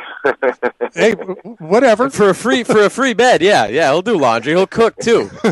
Takeout. Tito, before we let you go, talk to us about a lot of the new product that's at punishmentathletics.com. It's a different feel. It's kind of Nike. It's more of a motivational feel. What we do in the gym is, that we work hard and what we dedicate ourselves to. A lot of girl shirts is "You Can't Break Me." Just a lot of positive motivational, sayings on the front. And that's just the things that get me through life in general. I mean, even life in the gym. I remember how hard it was 6 days, 7 days, or 6 days a week, 8 hours a day of busting my butt in the gym.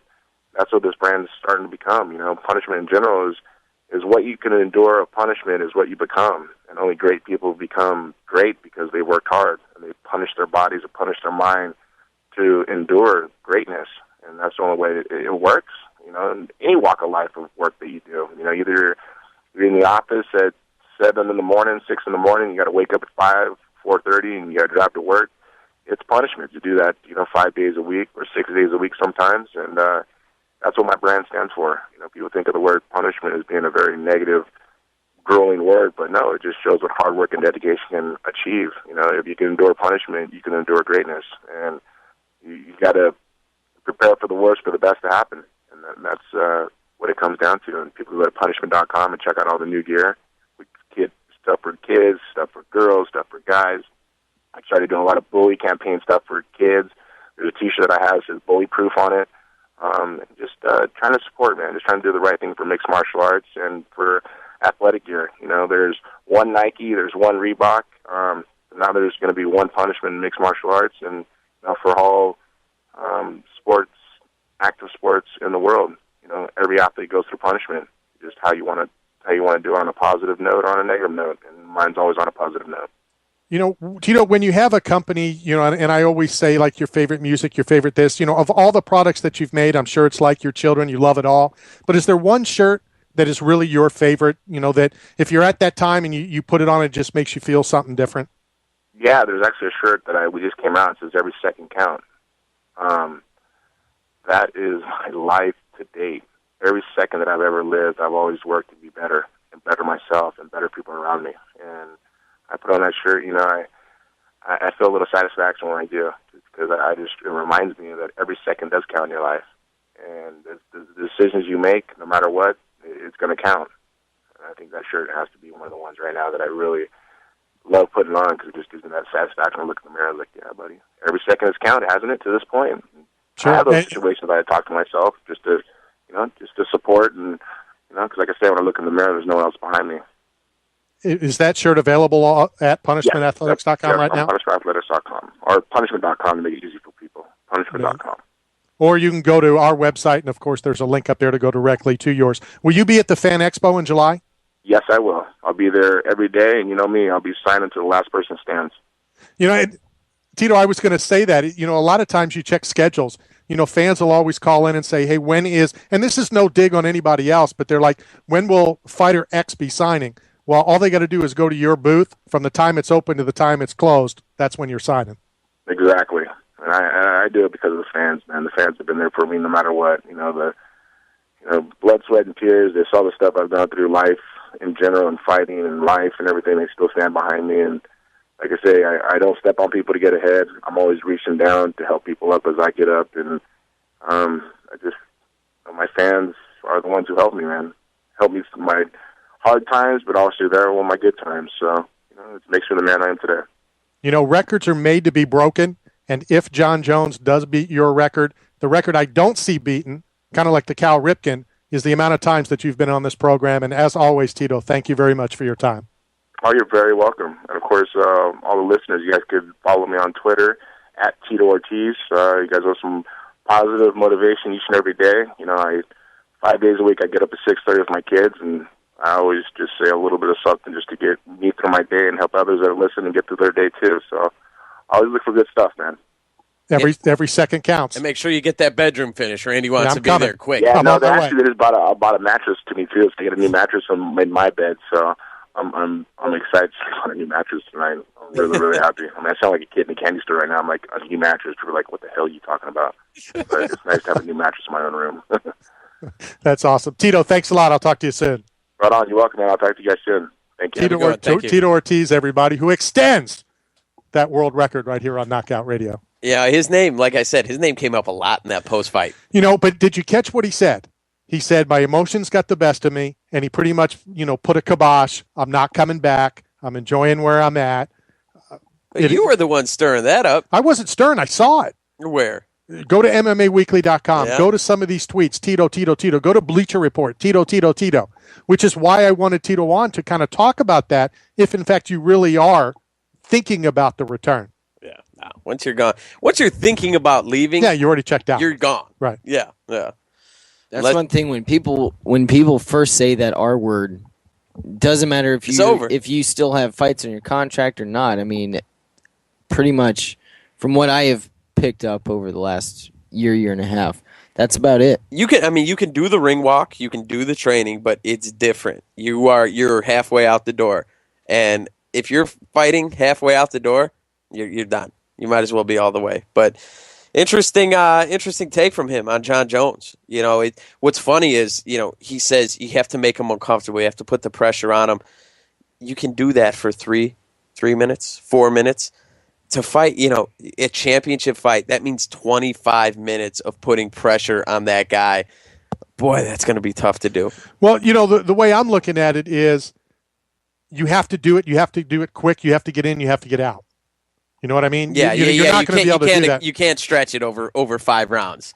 You're going to have to catch him and do it and do it quick. I don't know. It'll be interesting as we approach. I mean, I understand that there are more fights right now where, he's done it in 2 years where Tito, it took him however long. I do understand that there's more opportunity to fight, but to do it at such a young age and to beat who he's beat, ex-champions, I don't like disrespecting Tito, and I don't think I am by saying this, but I just think the way Jon Jones has done this is, if you're comparing the two, is more impressive. But again, Tito had to do it. There was no one to compare it to. He was the trailblazer in a lot of sense of the word. So it's interesting to see those two being brought up, and I want to see when they come into this fight, Jon Jones' next fight, if they do bring that Tito lineage into selling the fight. I think they will. You think so? Because it's a marketing point, and even more so because if it might still bury him yes, a little more. You think it's yes, more of a shot at Tito? Yes, I do. And if they're going to continue that of kind of throwing salt on the wound of Tito, then this is the biggest salt you can throw. The fact that they're going to throw a party for Jon Jones to beat Tito's record. And I thought it was a little backhanded swipe at Tito when Dana was the first one to mention how quick it's taken Jon Jones to reach this record versus Tito. I felt like he introduced that at the press conference to, diminish what Tito did and boost up Jon Jones. Was that the feel?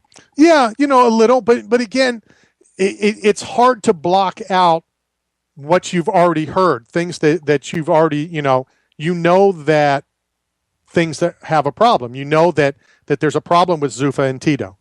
So, yeah, even if it wasn't meant that way, you're going to take it that way. Mm-hmm. Like, look how fast he did it. I tend to think, and you know me, I'm the most naive, blah, blah, blah, blah, blah. And the biggest Tito fan out there. Go ahead. That, as you were saying, let's just say Derek Kukovic had the record at light heavyweight. Mm-hmm. I think Dana would have still said, look how fast Jon Jones did it compared to Derek Kukovic. Mm-hmm. I believe that, but we just tend to read into it a little bit more because it is Tito. But don't kid yourself. Tito will be at that fight. Oh, yeah. And I think it just makes Tito look good. I think he should, yeah. And he should be. And especially if that is tied into the promotion of the fight, he should be sitting there front and center. Absolutely. And after the fight, they should bring him in the cage. And I don't know if that'll happen. I agree with you.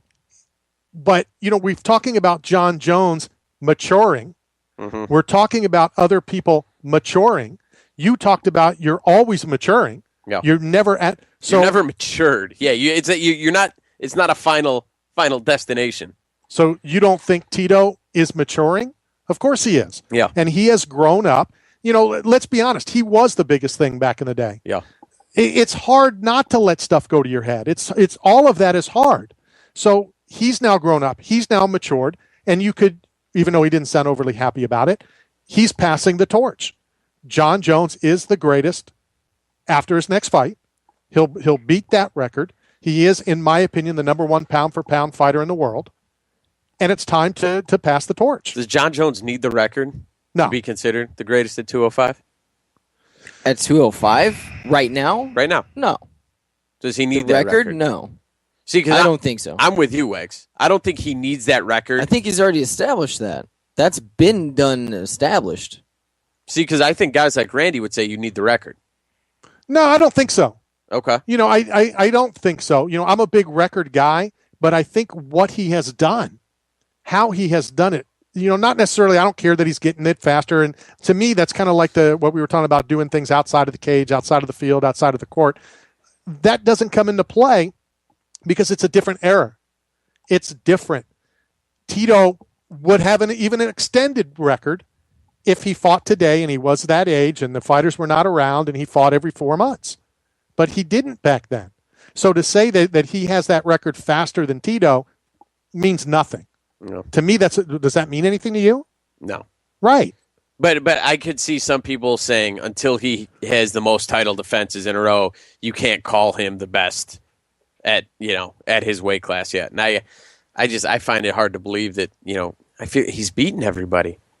I mean, he really has convincingly. I mean, who Machida wants another shot at him, right? A guy who he choked out standing up. I mean, who's a fresh face? Okay, Gustafsson, right? Those are the number 1 and number 2 as of this moment, and he's already beat one. Yes, I mean, with his frame, Randy, they're talking super fights, this and that. I mean, with his frame, with his size, easily he can move up to heavyweight, correct? Yes. But any buzz about it? Yeah, I mean, there's some talk about it, and John has even addressed it. After I get the record, then I'll make the decision, and I think he will move up. But, what I find funny is that people are making him move up, or people are talking about making him move up. We haven't heard that about GSP moving up. Mm-hmm. There's talk about him fighting Anderson and blah, blah, blah, blah, but people are not on GSP to move up as much as they are John Jones. I feel like, though, that's because of how they're built. But it doesn't matter. It does. No, sure it does. If that is your weight class and you have totally dominated the weight class, why does he have to move up just because he could? I'm not saying he has to. I'm just saying, is it more realistic that he would move up? You know how these guys are. They want new challenges. I mean, Anderson's been the same way. He looks at fights and he says, I beat this guy. It's hard to get up for that challenge. I beat him already. And we're going to be hitting that point here with John Jones very soon. Very freaking soon. So will that take away, let's say he does go up to heavyweight. He wins a heavyweight fight or two and then he loses. Mm-hmm. Well, I think he has a much greater chance of losing at heavyweight than he does anywhere at light heavy. I agree. Because, I mean, that's a lot of weight. That's the biggest jump in weight in between any of the divisions. And they're used to fighting at that weight, too. When you're talking legacy, all right, you're talking the greatest of all time. If GSP stays at welterweight, and that's not even because he has a few losses. As far as I'm concerned, John Jones doesn't. If John Jones stays at light heavyweight and never loses, wouldn't his legacy be different? And I'm not saying it matters to him because he said he will go up. Then if he goes up to heavyweight, he wins a fight or two and then he loses? I understand. No, I trust me, I get it. I just, when you start hearing some of these guys talk, and we're lucky enough, we get a lot of them on the show. We talk to their opponents, things like that. When you start hearing the upper echelon guys, not just fighters, I'm talking the top tier guys, they're always wanting to challenge themselves. They're always looking for another challenge. And he has said he will go up. Yeah. He said that he is interested in doing it, and I think he will be very competitive, if not dominant, at heavyweight as well. Mm-hmm. Back to what you said, his body structure, his hands, his reach, his this, his that. I just don't like people, and I'm not saying you did, but I just don't like people that are saying, well, you've totally dominated, you need to move up. He doesn't need to. I'm trying to put myself kind of in his shoes, which would be fun. Be John Jones for a day. At a certain point here, soon, he's running out of challengers at his weight class. Hasn't Anderson? Well, hasn't Anderson? And you already said that earlier, yeah. Well, I mean, GSP? You have Weidman. I don't think GSP has. I think GSP, with his time off from injury, that gave time to develop some of these new guys to challenge. Other than Johnny Hendricks, who would you like to see, and who do you think has a legitimate chance? A legitimate chance. I'm not saying that he can't. Right. A legitimate chance of beating GSP. I still other than Johnny Hendricks. I still think Carlos Condit does. Carlos Condit was seconds away from beating GSP in that comeback fight. He rocked him with a leg kick, or a head kick, I'm sorry. Had him on the ropes. Got caught. I believe he got caught with an up kick coming in that kind of scared him off. But I still think that Carlos Condit can beat GSP. Is going to be a nightmare matchup for him. So I wouldn't mind seeing that rematch. I don't think that's going to be for a while, though. I don't think so either. But the question was, who do I think could beat him? Yeah. And I do think that Condit can beat him. I think Hendricks is going to give him a handful as well. I think he's very vulnerable as a champion right now, which makes it interesting. I don't feel Anderson is vulnerable. And maybe, again, it could be that time away that has made him vulnerable. He's coming back from an injury, a very big injury, working himself back into the mix and having that success that we've talked about, that Dana's talked about. Make some money, get some of those endorsement deals. He's kind of towards the end of the road in his career, but he's still taking dangerous fights. That stuff catches up. That's a bad mixture for a guy. I understand. No, I mean, true. I understand. It'll be interesting to see. I do think John Jones will go up, though. Mm-hmm. I really, truly do. I see him fighting, one, maybe two more times, and then moving up. And I don't. What's interesting is, they're talking about that Anderson Silva made a phone call, but they didn't say who. They didn't say. Well, Dana specifically said he wasn't going to tell anybody. He said it was one of two people. Yeah. As we continue talking about, and I know we're almost out of time, but we've talked about a lot of fights that happened Saturday night. Unfortunately, there was one that didn't happen. Yeah. And on the phone with us right now, James Head. James, how are you? I'm good. How are you guys doing? So sorry about the delay in getting you on. How bummed? Talk us through what happened. Last Friday and Saturday. Oh man, it was like a nightmare. Making weight, was business as usual. No problem. Did it the right way. Dieted down.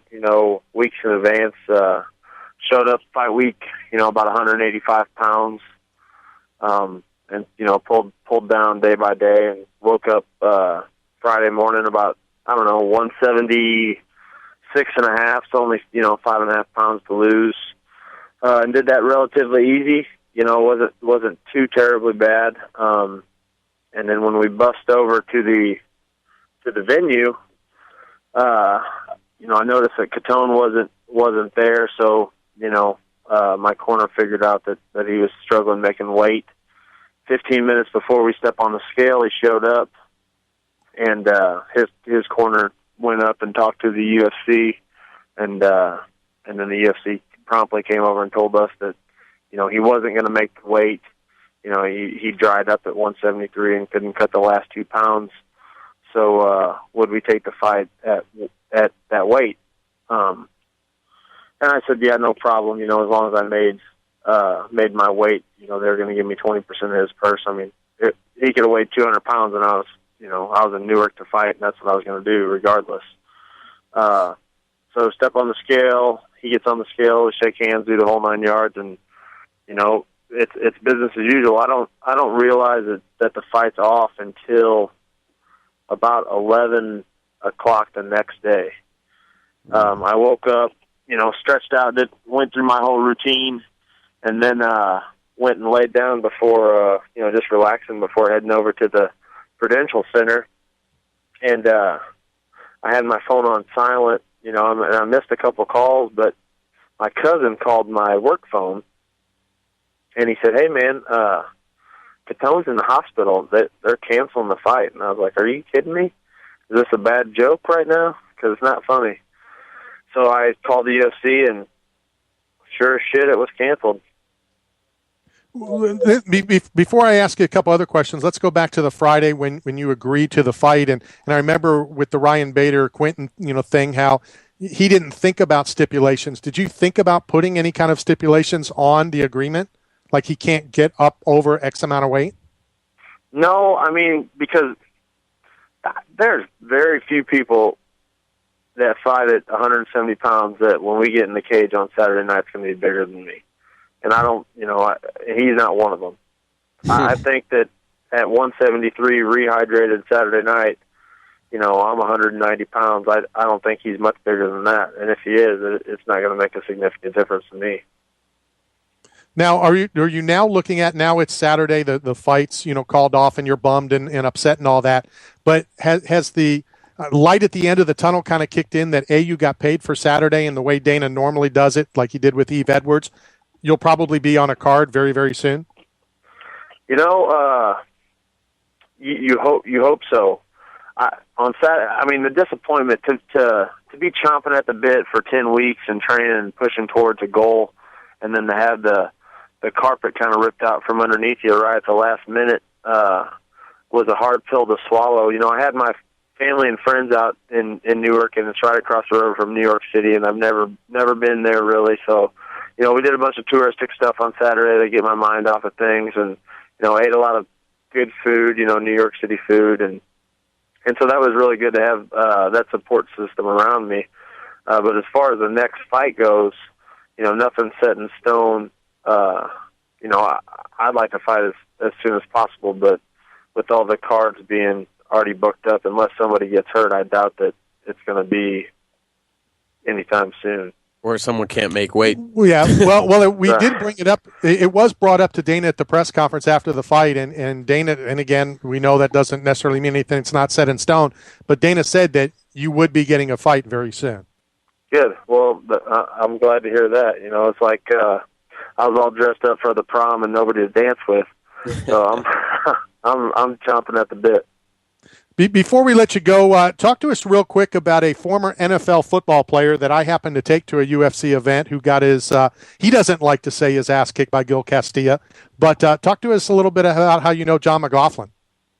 Oh, Big John, man. Our paths crossed in my other profession. I work in the oil and gas industry as a drilling engineer, and John is a directional drilling salesman. They provide directional packages for my drilling rigs, and just kind of cross paths. He was selling to our company, and we instantly hit it off. He showed me his video of him getting mauled, which I thoroughly enjoyed.